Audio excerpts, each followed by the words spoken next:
सफेद कबूतर ने 7 परिवार की 7 इच्छाएं पूरी की। गच्चीबावली जंगल के इलाके में बहुत सारे जंगली जानवर रहते हैं। वहाँ पर एक स्वामी जी का आश्रम रहता है। वो जंगल में ध्यान साधना करते रहते हैं। उनके आश्रम में हिरन, कबूतर, मुर्गियां, गाय, कुत्ते और बिल्ली जैसे जानवर भी रहते हैं। वो उनको अच्छे से चारा पानी देते रहते हैं। वो तपस्या करते रहते हैं तो वो जानवर उनके चारों ओर घूमते रहते हैं। उसी जंगल में चकमा बोलकर एक व्यक्ति शिकार करते रहता है। वो जंगल में जानवरों का शिकार करके उनको मारकर उनका चमड़ा, सींग बेचकर जी रहा था। वो एक बार जंगल में आकर शिकार कर रहा था। उसको वहां पर स्वामी जी तपस्या कर रहे करके दिखाई देता है। उनके बाजू में कुछ कबूतर घूम रहे थे। वो निशाना लगाकर धनुष्य बाण से एक कबूतर को मारता है।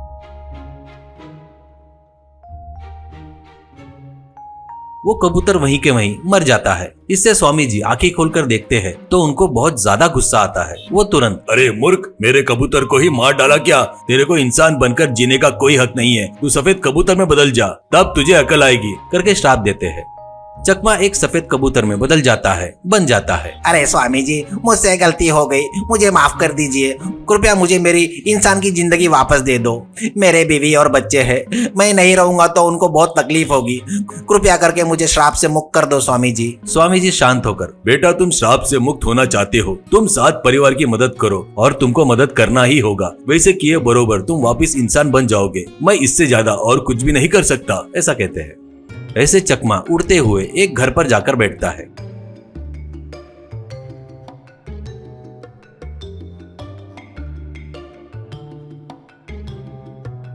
उस घर में 2 बूढ़े लोग रहते हैं। उनके परिवार वाले सभी लोग छोड़कर चले गए थे। उनको उनके काम करने में बहुत तकलीफ हो रही थी।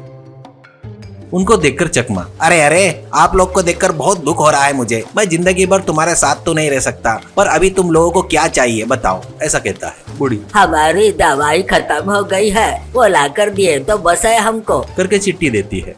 वो चकमा जाकर वो दवाइयाँ लेकर उड़ते हुए आकर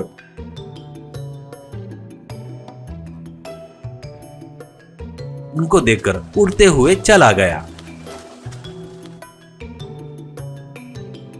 वो वैसे उड़ते हुए जाते वक्त उसको एक खेत में पति पत्नी काम करते हुए रहते हैं तो उनके बच्चे वहीं पर खेल रहे थे। वो एक पेड़ पर बैठता है तो चकमा को उन बच्चों के पास एक सांप दिखाई देता है। चकमा तुरंत चिल्लाता है, सांप सांप सांप, बच्चों के पास सांप है, ध्यान दो करके चिल्लाता है जोर जोर से। ये सुनकर माँ बाप बच्चों के पास आकर उनको दूर लेकर जाते हैं। चकमा फिर से उड़ते हुए चला जाता है। वो वैसे उड़ते हुए जाते वक्त अंधेरा हो जाता है। वो एक घर पर जाकर बैठता है। वहां पर पति पत्नी घर के बाहर एक खटिया पर सोते हुए दिखाई देते हैं। कुछ देर के बाद एक चोर उनके घर के खिड़की के पास आकर खिड़की तोड़ने की कोशिश कर रहा था। वो देखकर चकमा, चोर चोर चोर, तुम्हारे घर में चोर घुसने की कोशिश कर रहा है, चोर चोर चोर करके चिल्लाता है। उस आवाज को सुनकर पति पत्नी भी चोर चोर चोर करके चिल्लाते हैं। इससे वो चोर डरकर भाग जाता है। पति, अरे बाप रे, वाह, बात करने वाला कबूतर क्या? हमारे घर में हमने बहुत मेहनत करके कमाए हुए पैसे हैं, उनको तुमने बचाया है, तुम्हारा धन्यवाद, ऐसा कहता है। चकमा खुश होकर उड़ जाता है। वो वैसे उड़ते हुए जाते वक्त एक जगह पर एक आदमी कार में हार्ट अटैक से स्टीयरिंग पर पड़ा था। उसका परिवार बचाओ बचाओ बचाओ करके चिल्ला रहे थे। वो देखकर चकमा उड़ते हुए एक डॉक्टर के पास आता है और डॉक्टर से, डॉक्टर जी, एक आदमी हार्ट अटैक आकर पड़ा है, तुम तुरंत आओ, उसको बचाओ, ऐसा कहता है। कबूतर बात कर रहा है देखकर आश्चर्य से डॉक्टर अपने बाइक से उसके पीछे पीछे जाता है।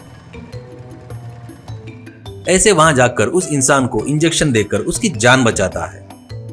उसकी मदद किया करके वो परिवार कबूतर को हाथ जोड़ते हैं। ऐसे 7 परिवार की मदद करके चकमा वापिस स्वामी जी के पास आता है। चकमा, स्वामी जी, आपने बताया वैसे ही मैंने 7 परिवारों की मदद किया है। मैं कब इंसान बन जाऊंगा फिर से, पूछता है तो स्वामी जी, बहुत खुशी हुई बेटा, तू अभी इंसान में बदल जाएगा करके बोलते ही चकमा वापिस इंसान में बदल जाता है। चकमा, स्वामी जी, आपसे मैं कोई भी काम करके जीऊंगा, लेकिन शिकार कभी नहीं करूंगा, कहकर उनको नमस्कार करके वापिस घर की तरफ निकलता है। चकमा, मेरे प्यारे दोस्तों, ये कहानी अगर आपको पसंद आई तो कृपया लाइक करके शेयर करो और हमारे चैनल को सब्सक्राइब भी करो। इस कहानी देखकर आपका जो अभिप्राय है वो कमेंट के रूप में बताओ। धन्यवाद।